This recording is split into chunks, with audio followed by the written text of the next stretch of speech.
right. Okay. I think it's on that time. Yeah. Hey, we are late, but we are here, you guys. Marcus, hey.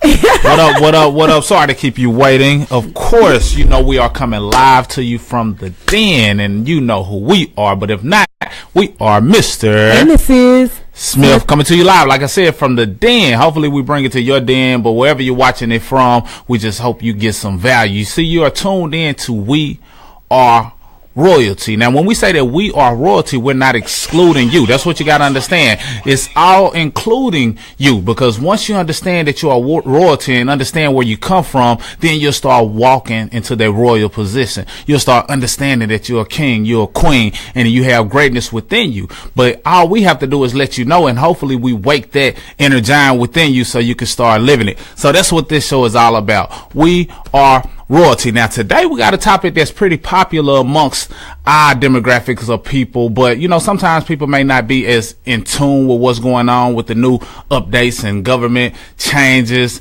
So the topic of today is all about the W-4. You know, the W-4 is a direct correlation with the tax laws for a person who has a job. So if you work a job, meaning that you are an employee to an employer, then you should know about the W-4. So share this with somebody who you know has a job, or you know who you know could benefit from understanding this information, because there was some updates that changed a few things, but we want to go over some things just so you can have a little more clarity and hopefully see the value in the information that we've been teaching and preaching for the longest. Talk to them, Queen. Yes, you guys. So first, you know, as you hop on, we want you to let us know where you are tuning in from, okay?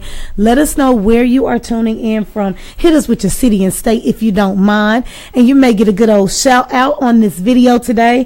Another thing, make sure you bring your pen and your paper. Now, I tried to give y'all notice. I tried to give y'all about an hour and a half notice of what we were going to discuss today, just in case you wanted to print out your W-4 form, okay? I know a lot of people are at work, and since you're at work, you know, you would have the opportunity to print it out, I assumed, okay? So hopefully some of you guys have that in front of you. We're not going to actually like go through it line by line, because of course everybody's situation is different. But what we do want to do is we want to educate you, because one of the things, if you didn't know, this W-4 has increased from 2 pages to now 4 pages. You see that? It's now a 4-page document. So we just wanted to discuss what changed, okay? What changed with the W-4? What's different compared to the 2017 W-4 form? And then on top of that, we're going to discuss why this form is so important, why it's such a big deal, right? Because you know, you hear people talking about it, and of course in our circle of people, everybody was talking about, you know, the W-4 being released. Why is it important? Why is this such a big deal? And then lastly, I definitely want to go over how this is going to affect your household, you guys, because this little big piece of form is a powerful form, so it is very important that you fully understand it. So what we want you guys to do, give us some thumbs, give us some hearts going across the screen. I don't see anything. Y'all just dry today. So give us some action on the page. We also want you to tag or invite somebody you know that can benefit from this information, which should be anybody that you know working a job, right? Absolutely. Everybody, okay? Each one teach one. So we need you guys to, you know, just do us a favor and just spread the word, because we are on a mission to educate the masses. All right, so let us know. I see some of our business partners on. I see Elena and Keith Jones in the building. I also see that we have Robert Webster out in Detroit. He said Detroit in the house. Detroit in the building. In the house.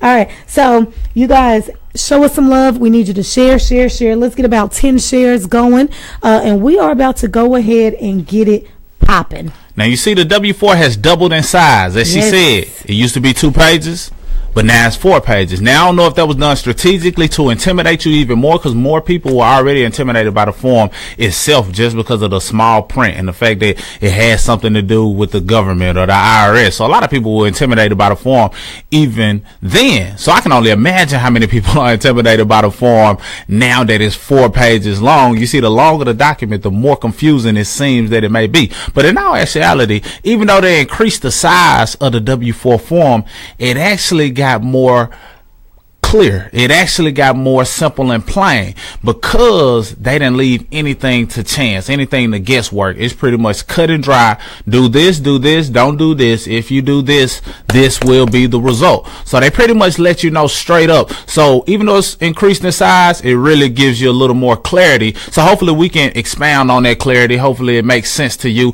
But then we want to tie it all together and make sure you understand the power in it and how this is a wealth form. I like to say that the W stands for wealth, if you understand how to make it work for you and your household. So with that being said, if you're ready for the W-4 breakdown, let us know you're ready to build wealth, because that's what this form is all about. You see, you have to understand, you have to be strategic with your money no matter how it comes. So if you make money, you also need to be concerned about the money that you may be losing. You see, you make money at your job, and most of the time people only are concerned with the net pay, which is the amount that they took home. But the gross was higher than the net. So if the gross was higher than the net, that means that there was some type of disconnect between the gross and the net. So you have to be in between the gross and the net and see how you can connect those dots and receive what's rightfully yours. That's what this form does for you. So we want to put you in the flow of that currency that's being dropped off in most cases if you don't understand this document. Once you get in the middle of the gross and the net, you just start catching the money that you were losing and you bring it back into your household and apply it in certain areas that increase your cash flow even more. So if you don't understand the power in that, hopefully we make sure that it's crystal clear to you. And then once you understand that, you have no choice but to build wealth. So Queen, you ready to take them away? Yes, let's go ahead and do it, you guys. So the very first thing that some people may be wondering, you never know, what the heck is the W-4? Correct. Right? What is that form? Well, it tells you actually up in the top right corner, it tells you the purpose of the form. Okay, it says complete form W-4 so that your employer can withhold the correct federal income tax from your pay.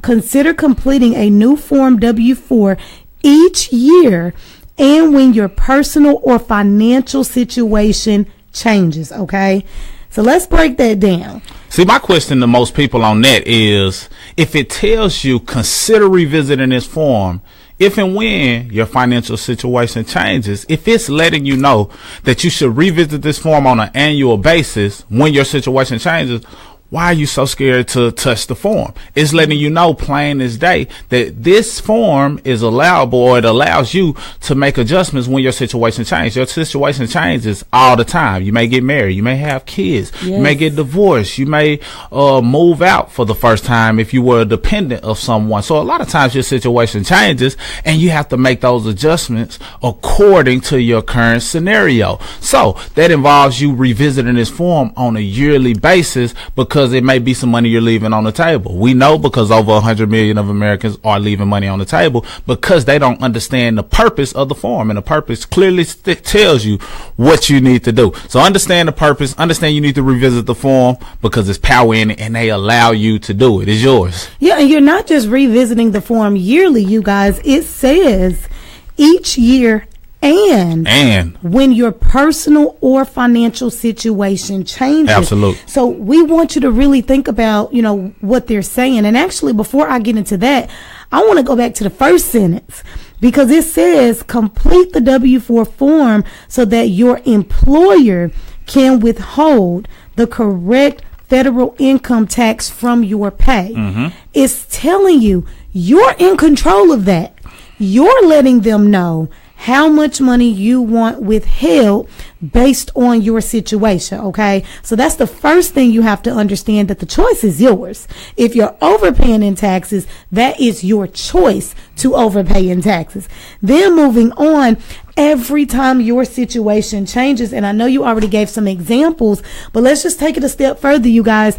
Going from one job to two jobs, that's a change in your financial situation. Being married, getting divorced, separated, that's a change in your situation. Having a child, losing a child, not losing a child, but no longer being able to claim them on your form throughout the year. There is a lot of instances. If your situation changes every month, guess what? You might want to consider revisiting the form every month to see if whatever that change is will affect you positively or negatively. So that's one of the things that you need to understand. I love it. Yes, it is all your choice, Elena. And as we go, you guys, feel free to put questions in the comments, because one of the things that we want to do as educators, we want to break this thing all the way down. We want to break it down to where everybody can fully understand what this form is all about, okay? So let's keep it going. If you can tell, at the top of the form, they give you a lot more details. Absolutely. A lot. As a matter of fact, page 2 is all explanation. Yes. It's all explanations. So basically, it's in alignment with the actual form itself. So now the actual W-4 form starts, the worksheet starts on page 3. Okay, the actual worksheet starts on page 3, but everything that they're explaining, they really wanted to break it down. I guess they've been saying it for years, you guys. It's not just us. They've been saying it for years that so many of Americans are overpaying in taxes, that if you're getting a large refund at the end or the beginning of the year, that means you're having too much money withheld. They've been preaching that and teaching that for years. They used to send out mailers. If you go on their website, they explain that. It's like, preaching to the choir, I guess you can say. But it's out there. And so what they did this time on the form is in alignment with every single letter, okay, on the actual worksheet, it breaks it down for you, okay? So if you don't know if you can claim yourself, for example, go to the explanation and see if you can claim yourself. If you are trying to file exempt, that's a big one, right? They put that one first, right here under the papers. Yeah. Why? Because so many people do it and so many people are doing it illegally, okay? If you want to file exempt, read and make sure you qualify for filing exempt. It's listed in several different places on this form. It's listed up here. It's listed down here at the bottom of page 1, as well as, it's listed in other parts of this document. So you need to make sure you qualify for that.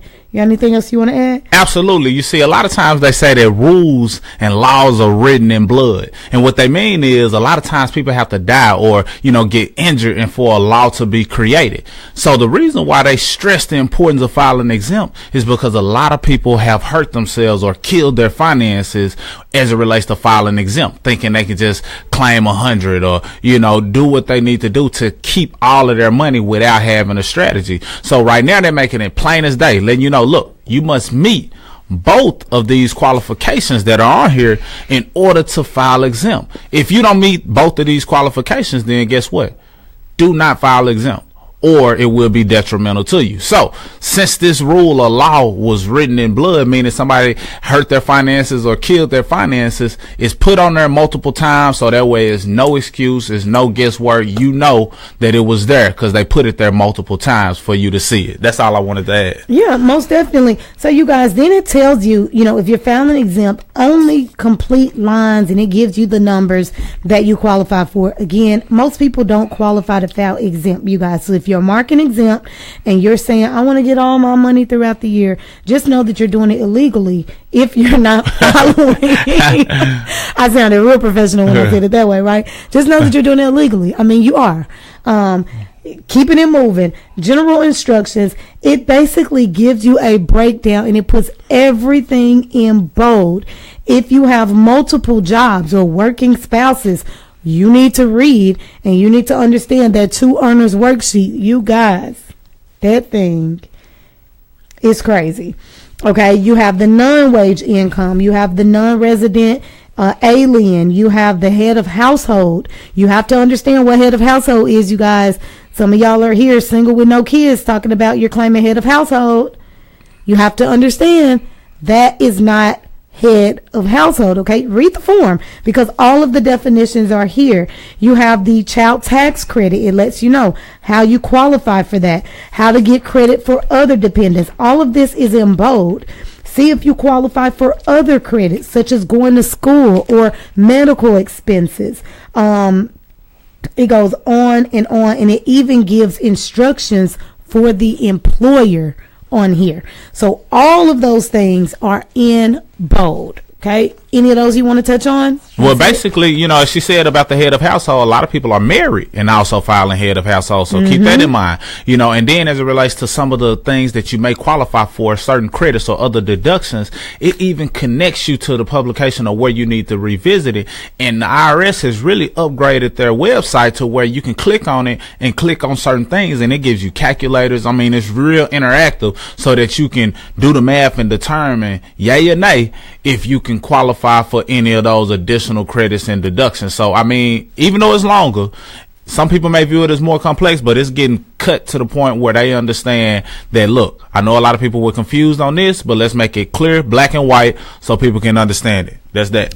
And let's make sure people do understand head of household. Just because, you know, we're throwing things out there, so let's break it down again for a person who may not understand what we're talking about. You want to read it?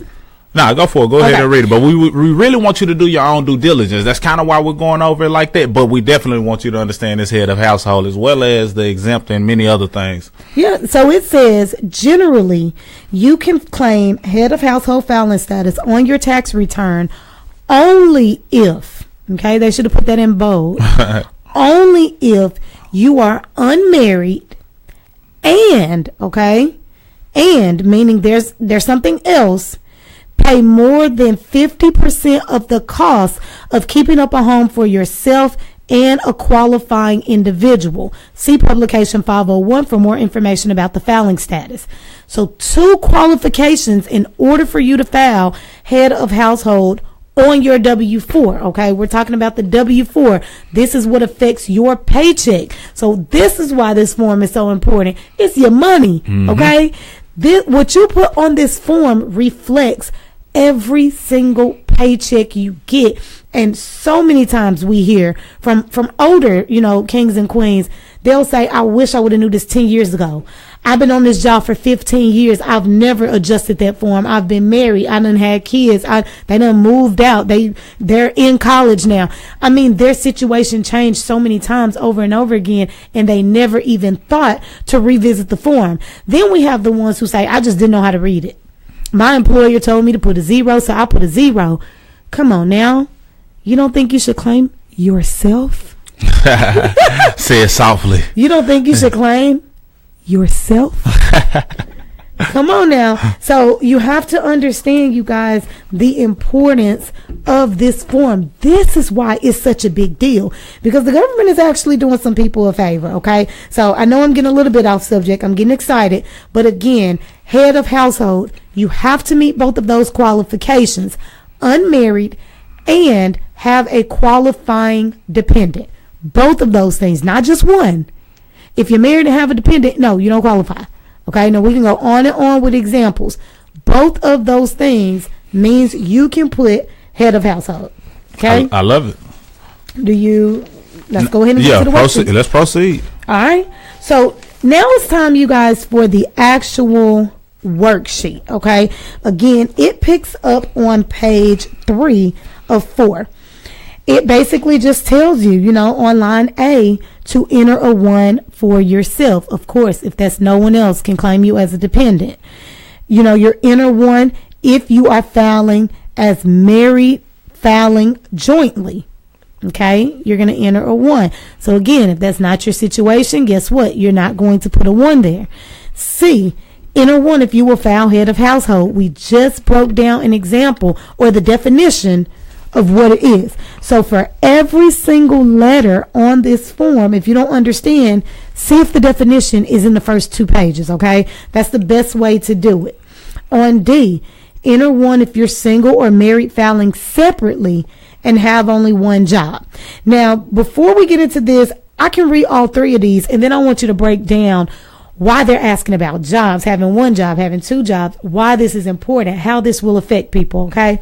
So, enter 1 if you're single or married filing separately and have only 1 job, or you're married filing jointly, have only 1 job, and your spouse does not work, or, okay, so you have options here.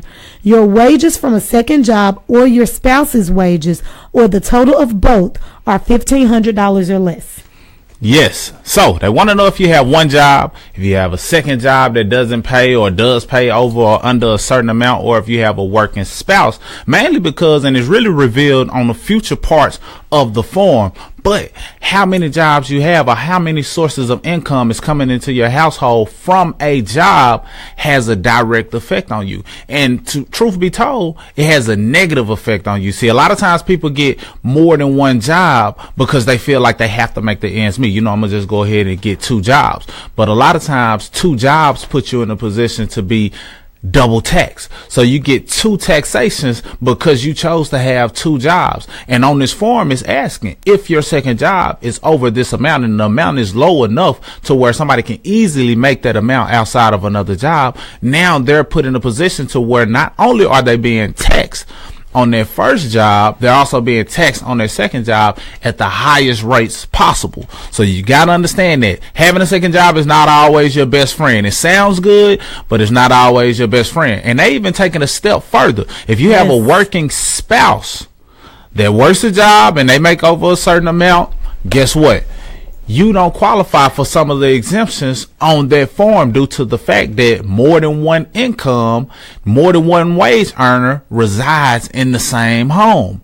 So you got to understand that, especially if you're married filing jointly. So those 2 things play a huge part in understanding whether or not you qualify for certain deductions, whether or not you should have more than 1 job. Is it costing you to work another job? Because sometimes when you do the math, the taxes that you are charged along with the gas and everything that goes along with that second job is putting you in a position to where your second job is actually costing you money, and you wonder why the ends aren't meeting. And then a lot of times when 2 people are both working jobs, they're taxed at a higher rate, and they feel like it's because they make too much money. No, it's because you have 2 jobs. You're 2 employees, not a job and a business, which we'll discuss that later.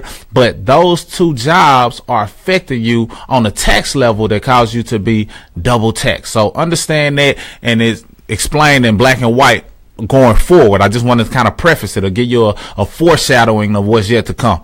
Yeah, and then you guys, we did a video a while back. For those who have been following us for a while, you know that we've been educating now for years. Our mission is to just take over the world. No, I'm just kidding. No, our mission is to empower as many people as we possibly can. You guys, we have to understand this finance game.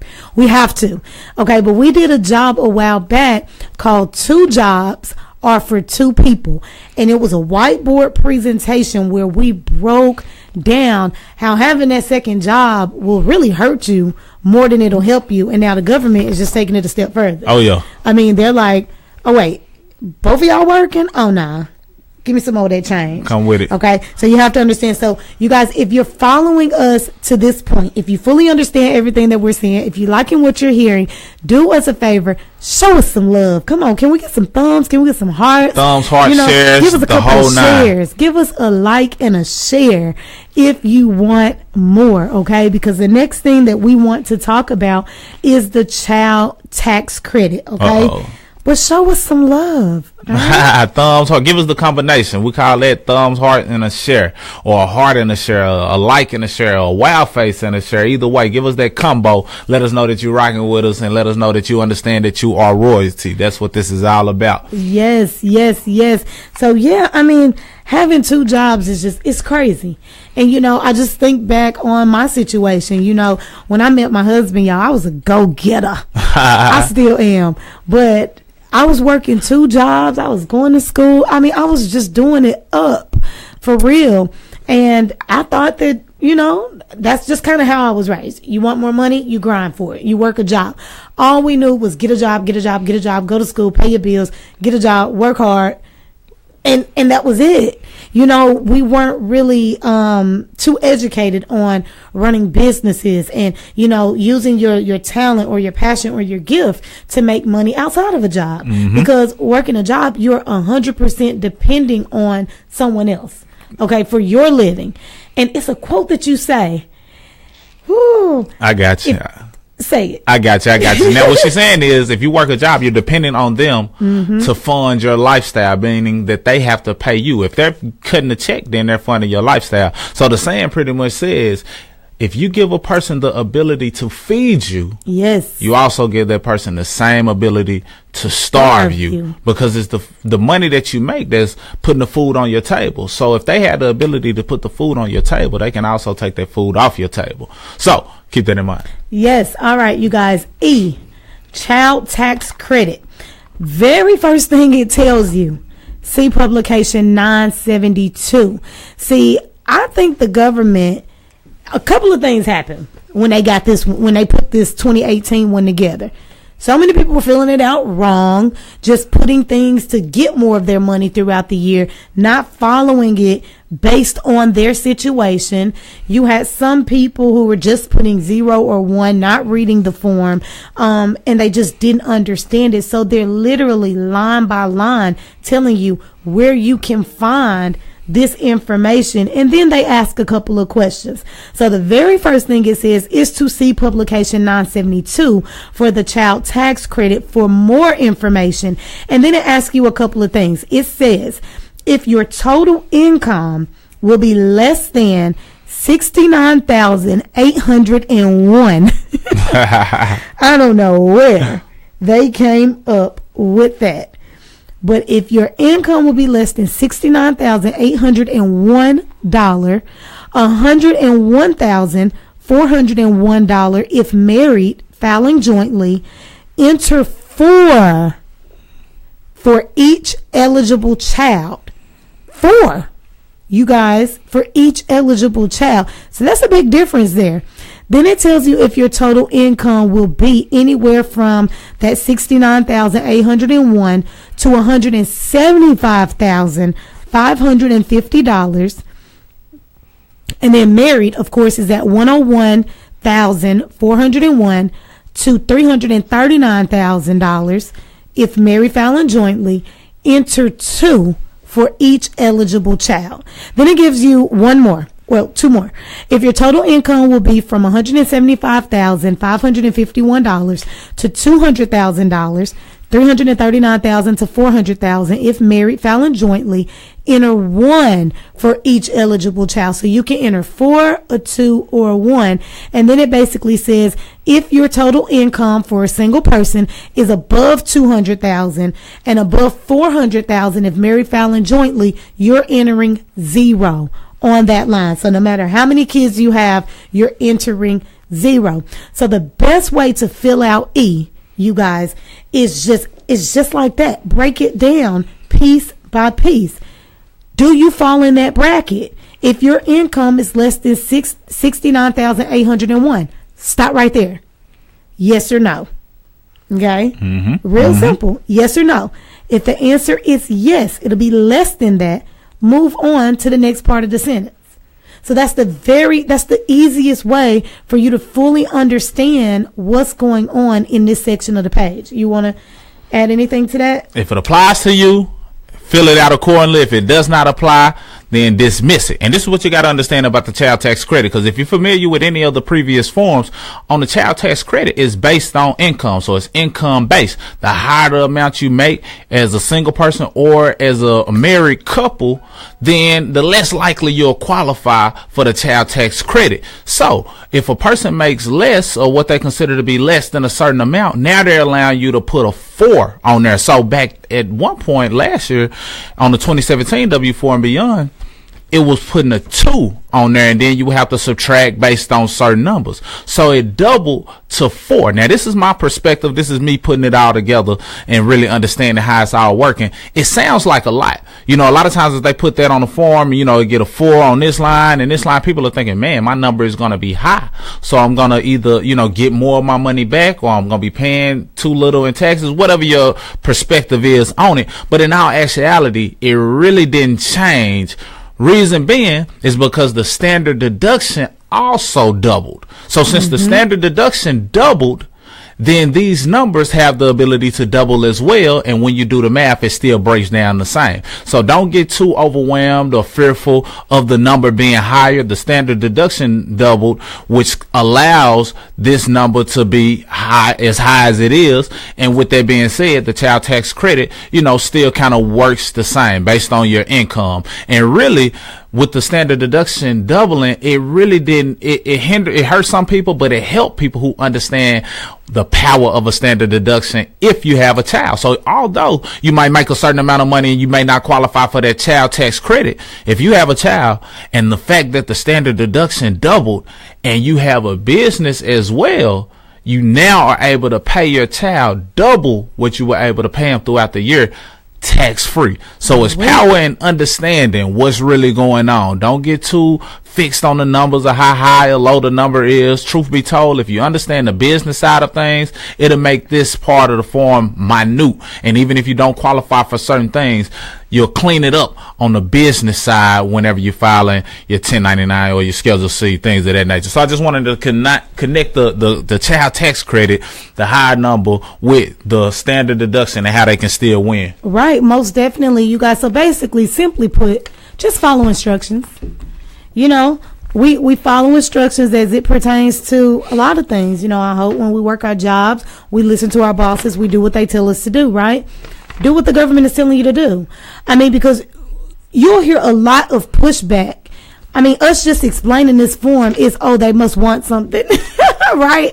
You hear all types of crazy things when we're literally just reading it line for line. Just print it out and read it. So it's all about just following the instructions and just doing as the IRS has it laid out for us to do. You know, you're going to hear things like, well, my tax preparer told me that if I fill out the form correctly, then I'm going to owe at the end of the year. What would you say to that? Because I kind of got a smart alecky type of reply. I mean, it's all based on, you know, perspective. If they truly understand the form and how to have a strategy to go along with it, then, you know, it wouldn't even matter. So I always say, really don't even touch the form. If you're fearful in any way of the form, don't touch it. But if you want to touch the form in any way possible, make sure you have a strategy that goes along with it. However, if you fill it out accordingly, it's pretty much letting you know that you'll be in a good place or a good position just based on how they tell you to fill it out. Because the child tax credit will qualify you for a certain amount when you file your taxes. You claiming yourself, you claiming married, filing separately or jointly. It'll balance itself out if you fill the form out accordingly. They have a calculator so you can kind of know exactly what's going on. So fill it out accordingly with confidence. And if somebody tells you, you know, that you shouldn't fill it out, do your own due diligence, see if what they're saying is of any truth, and validate what they're saying. And it's safe to say that you may find out that you can still comfortably fill out this form, partner it up with a strategy, and win either way. So we want to create a win-win scenario for you despite what anybody says. Do your own due diligence. Don't take our word, don't take their word for it. Exactly. Yeah, nicely said. Okay, so F, you guys, and here's the thing. Here's one of the changes that happened with the W-4. Okay, so E was the child tax credit. It told you to either put the 4, the 2, the 1, or the 0 for each of your children. Then on line F, they're giving you more credit. Right. It's literally called credit for other dependents. Okay, so it's almost like the same breakdown. They have the different brackets. If your total income will be less than this, you know, single, less than this if married, enter a 1 for each eligible dependent. And it's literally, it's telling you that. It's telling you it's basically the same exact thing. So you get to do that twice. Okay, on E, you're either going to enter 4, 2, 1, or 0. And then on F, you can turn around and either enter a 1 or a 2 for each dependent. So they're giving you more of your money. They're giving you more credits if you just kind of look at what's going on here. So again, you want to make sure you fill it out. Then there is another section, G, okay, we're on letter G, that says other credits. Other credits. Other credits. That's a new one. That's another new one. So they're, again, trying to figure out ways. You guys, here's the thing.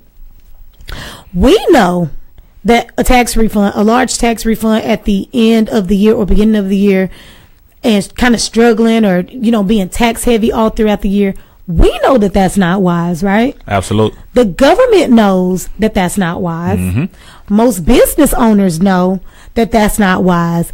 But we're trying to break this down. All of us collectively are trying to break this down for the sole W-2 employees so that you understand that if you're getting your money throughout the year, you can make some real boss moves. You know what I'm saying? You can do some really good things with that money just by being taxed properly. So on G, they're basically saying if you have other credits, see worksheet 1-6 of publication 505 and enter the amount from that worksheet here. So basically what they're doing is they're sending you to the IRS website on this one, because they're trying to see if you qualify for getting even more money throughout the year, even more than what you already have from lines A through F. Okay, so this is where we broke down, and there's a definition here where it tells you what the other credits could be. It could be like health care, child care, things of that nature, other things that you might qualify for, schooling. So you want to go to the IRS website. It's on their homepage.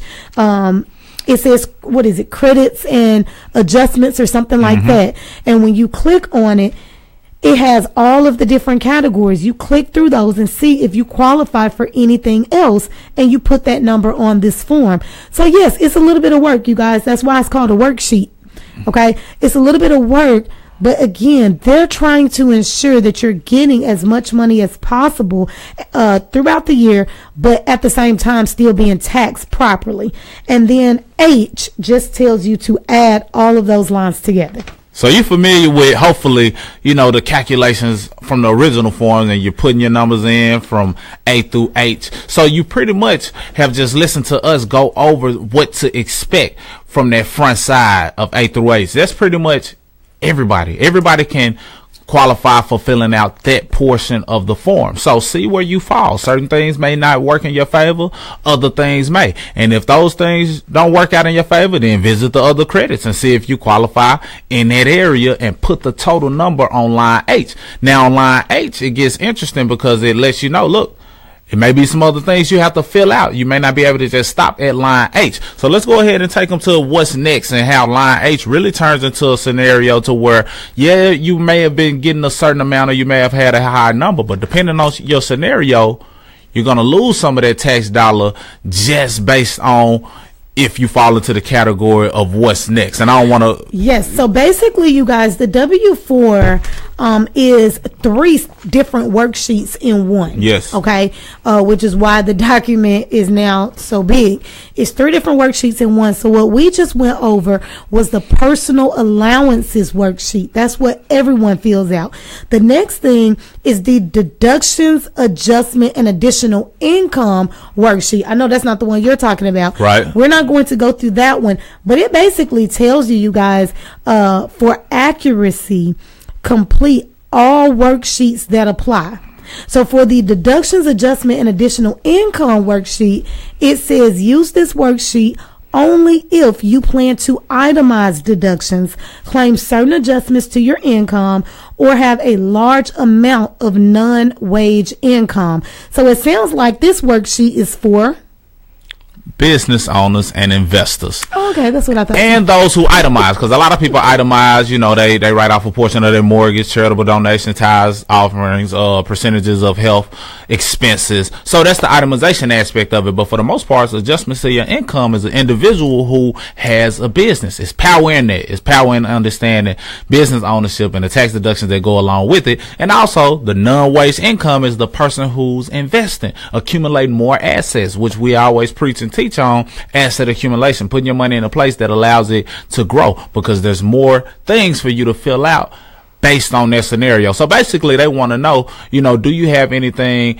that can offset your income in these 3 areas? And if so, you fill it out accordingly. Yes. So you guys, this is what's going on. So what goes up must come down. Often comes down. Yeah. So this is what happens, right? You're sitting down, you're filling out your W-4, you do the personal allowances worksheets, and that number is just climbing, and you're like, ooh, it's looking good. I think it's looking pretty good. I'm about to have a nice little paycheck. Then you do the deductions and adjustment worksheet. Again, that's for somebody like a business owner or an investor. Guess what? That can cause those allowances to keep going up, right? Possibly, yep. Then you decide to go and get that second job. You decided to do that, right? And guess what?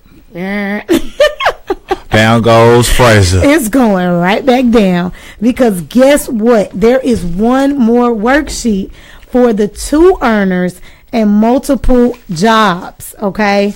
Page 4, and we are almost done. Now, when we said 2 jobs, 2 earners and multiple jobs, like we said, it may be you working 2 jobs, or it may be you and your spouse both earning an income. So go ahead and dive in. Let them know. Yes, go ahead and put in the comments, what goes up must come down. Okay? Now, don't get me wrong. If you don't have multiple jobs, this won't apply to you, right? Because it says to fill out the worksheets that applies to you and your situation, okay? So go ahead and put in the comment, what goes up must come down, you guys. And again, let's get a couple other shares popping. We want you to share this in your favorite financial education group. Yeah. Because I guarantee you, they're not teaching the W-4. It's not to discredit other groups. It's not to downplay what anybody else has going on. But I guarantee you, this form, so many people don't understand it. Or else over 80 million Americans wouldn't have it filled out incorrectly and therefore overpaying in taxes. So many people on your Facebook timeline wouldn't be excited about these little tax refunds that they're getting if they fully understood this form and the power in it. Okay, so thank you for the comments, you guys. Go ahead and share this. Again, you can share videos into groups, so put it into your favorite financial education group and let's educate as many people as possible. If you feel like you got it all together, if you feel like you don't need to benefit from this, that's perfectly fine. But let's educate somebody else. Absolutely. Let's educate somebody that doesn't know, especially if you're not educating people. Because it's one thing for you to know, but you got to look out for your brothers and your sisters that may not know, right? We're royalty, right? Absolutely. Okay. 2 jobs, multiple earners. You want to go through this one? Hey, pretty much back to what we were saying. So it pretty much makes it black and white. At one point, it was just viewed upon a person who just worked a job. Mm-hmm. But if you're married, filing jointly, meaning you have a job and your spouse also works, then you have to fill out this section. And what it does is take back some of the allowances that you had originally on the personal part of the worksheet. So it's really hindering a person who works 2 jobs, as well as a person who's married filing jointly. It kind of favors in this area as it relates to the amount of money that you get back just from those 2 sections, an individual who is single with 1 job, and it kind of favors individuals who are married filing separately. And it breaks that down. It tells you if you're filing separately, do this, this, this. So a married filing separate individual is kind of like a person who's filing single. So it hinders a person who has 2 jobs or married filing joint, and it kind of favors, in a sense, a person who's single and married filing separately. And when I say favor, I'm just saying it allows you to get a bit more of your money depending on your scenario. It's all depending on your scenario. But understand, most people don't fall into that category, because if you're married, typically you're supposed to file jointly. And if so, then, hey, you got to give away some of that tax dollar that you were originally giving away to begin with before we even touch the form. So it kind of brings you back to square one, in a sense, which is why we stress the importance of business ownership. Because no matter what happens in the form, if they try to take more of your money money based on your scenario. If you have a business and you qualify legally for hundreds of tax deductions, then you get your money back on that form. So that's what you have to understand, the power in it. Yes, you guys. I mean, this is what I did with the two earners and the multiple jobs worksheet. I was just coming up with different situations, right? And I had a pen and my paper, and I went through all of these worksheets, and I'm telling you, it can really hurt you if you're working multiple jobs. It can really hurt you. I mean, the very first thing it tells you on line number 1 is to enter the number from the previous worksheets. So like I said, what was up goes down. And as that sheet goes down, you guys, it's telling you to look at these tables. Look at the tables according to, your income bracket on each of your jobs is the thing. On each of your jobs, they want to know what you're making. They want you to, they have numbers associated with that bracket. They want you subtracting things. It can even get to the point, you guys, where they want you to put an additional amount coming out of your check every time you get paid. Yep. If it looks like you're not being taxed enough, and to the point where if it's two people who work jobs, they're looking at who's the highest income earner, who's the breadwinner. Okay, based on who's the breadwinner, we're gonna tax this person the most or get more of their money, so you fall into the box or the scenario that they want you to file into whenever it's time to file your taxes. So it's very detailed. We want you to do your due diligence. The long form really kind of sometimes scares people, but you gotta understand this form is thorough, and it's kind of forcing you into wanting to understand or letting you know that you should understand business ownership. I can't stress that enough. Yeah, I mean, I had situations. You remember when I was going through this, and I had situations where, just coming up with situations where a person may have had, 2 kids and working 2 jobs or something like that. It was times where the number was up at like 8 or 10, and I did this 2 jobs worksheet, and it went all the way down to like 2 or 3. Yeah. Okay, so it's crazy with this sheet. So you may want to consider, instead of working multiple jobs, you guys, you work multiple. You have multiple streams of income, but not just coming from a job.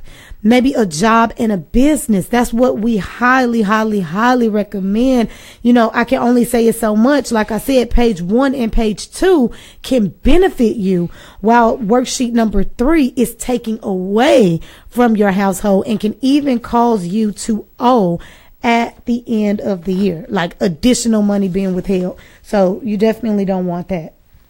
Gotta love it. So you gotta understand the form. Understand that this can be a wealth form, meaning it can put more money into your pockets, but based on the amount of income that's coming into your household, it can take a certain amount out of your pockets as well. And what you have to ask yourself, am I benefiting more than the people who are taxing me? You need to always put yourself in a winning seat. So when we talk to you, we want to put you in a winning seat, also known as the throne. We want to put you in the throne so that you can benefit royally. And once you understand that, and you're reaping the benefits or the rewards based on your understanding, your knowledge, and you're not being capitalized on or taken advantage of, now you can do some good things with that extra cash flow. You see, when a person gets extra cash flow from this form, whether they fill it out based on their scenario or if they incorporate a business which allows them to increase the amount of allowances that they have, now they bring in more cash flow. What we want you to do is practice the strategy of income shifting that we've been teaching for years, which tells you take that extra cash flow that you've received from properly filling out that W-4,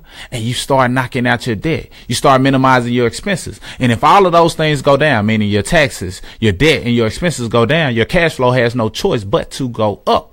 So even though what goes up must come down, what goes down in your life allows your cash flow to go up. So if your cash flow goes up, now you're freeing yourself. That's freedom. And now when your cash flow goes up, now you're able to apply it in certain areas and create even more cash flow if you're putting it into some of those non-wage income categories, which are known as investments. And if you're building a business, now your cash flow is going up because you're doing it and you're on the attempt to make a profit. So you're making money from your business, you're getting tax deductions, you're investing, and you have no choice but to get wealthy when you use that form accordingly. Yes, you guys, leave your questions, leave your comments in the comment section.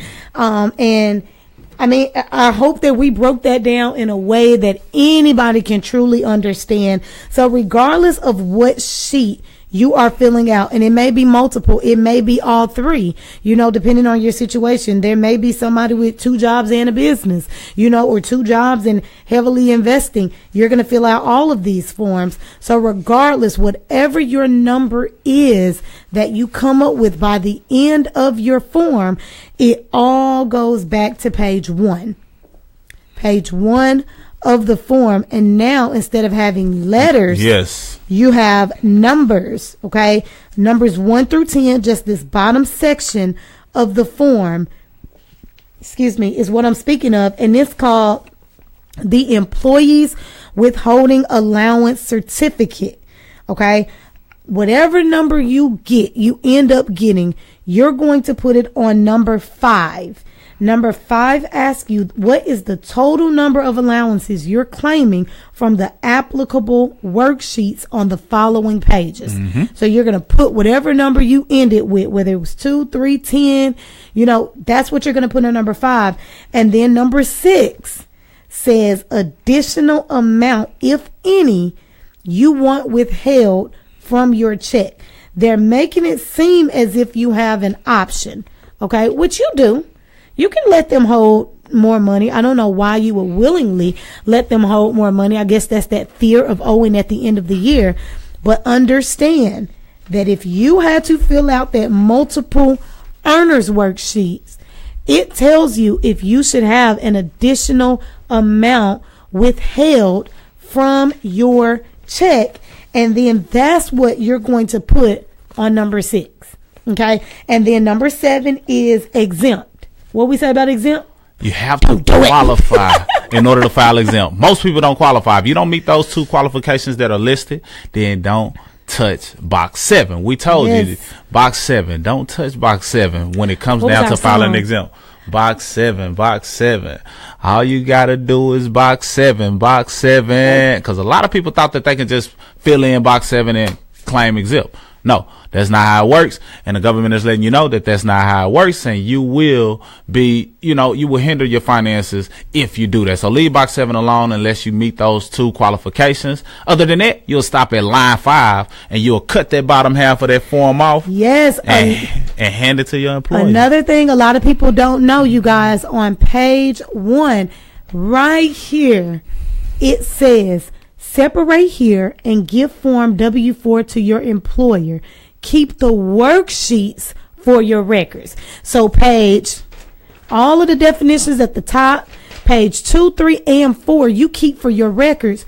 You cut it at the bottom of this form, and only this part goes to your employer. You know what a lot of us are doing? All 4 of them, we handing them to the employer. Yep. No, it was never designed for you to do it that way. That has always been there. You always separate that first page and you give that strip to your employer. That way you have the rest of it for your records. You can kind of review it a little bit later. You can see if anything changed in your situation. You can know how to update it the following year. Keep it in the file cabinet, put up whatever you do with it. It's yours. Your employer don't need to see how you came up with number 8 on page 5, you guys. That's your personal business. It's your personal situation. How much money you're making. If you have kids, if you have dependents, all of that is your personal situation. Your employer don't need to know all of that. Absolutely. So all they need is line 5. All they need is line 5. The rest is none of their business. It's all about how you got there. So in conclusion, you got to understand that that's a wealth form. The W-4 is a wealth form if you understand it, because it shows you how to keep more of your money. And ultimately, if you partner it up with a strategy, that's how you build wealth. You see, the form itself won't teach you how to build wealth. But if you get with people who understand the strategy that goes along with it and showing you how to get your money from that side to a side that allows that money to double and triple and grow, now you're able to build wealth by following the strategy. You got anything else before I give them the last nugget?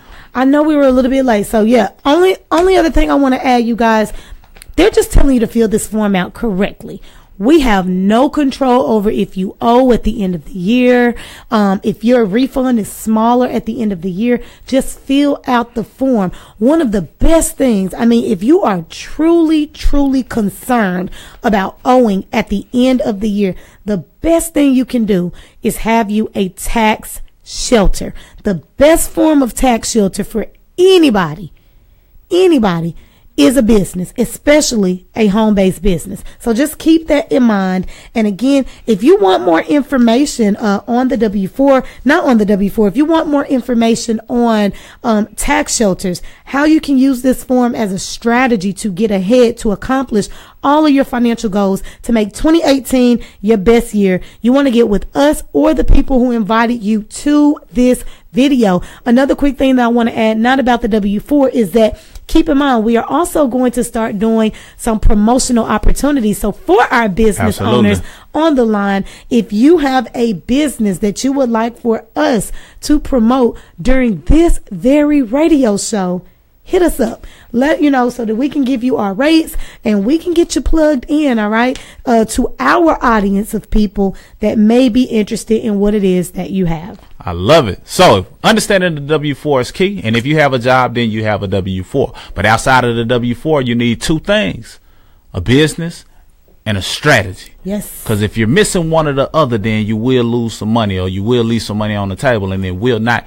get you to wealth. And that's what it's all about, getting money out of the way as an issue so we can carry on and enjoy this thing called life. Because you got to understand that you are royalty. And what I mean is, we live in a world where we are conditioned for failure and oftentimes programmed or fooled into mediocrity. So people find themselves living like peasants instead of the royalty that they were meant to be. But you see, here at We Are Royalty, we see the king in you.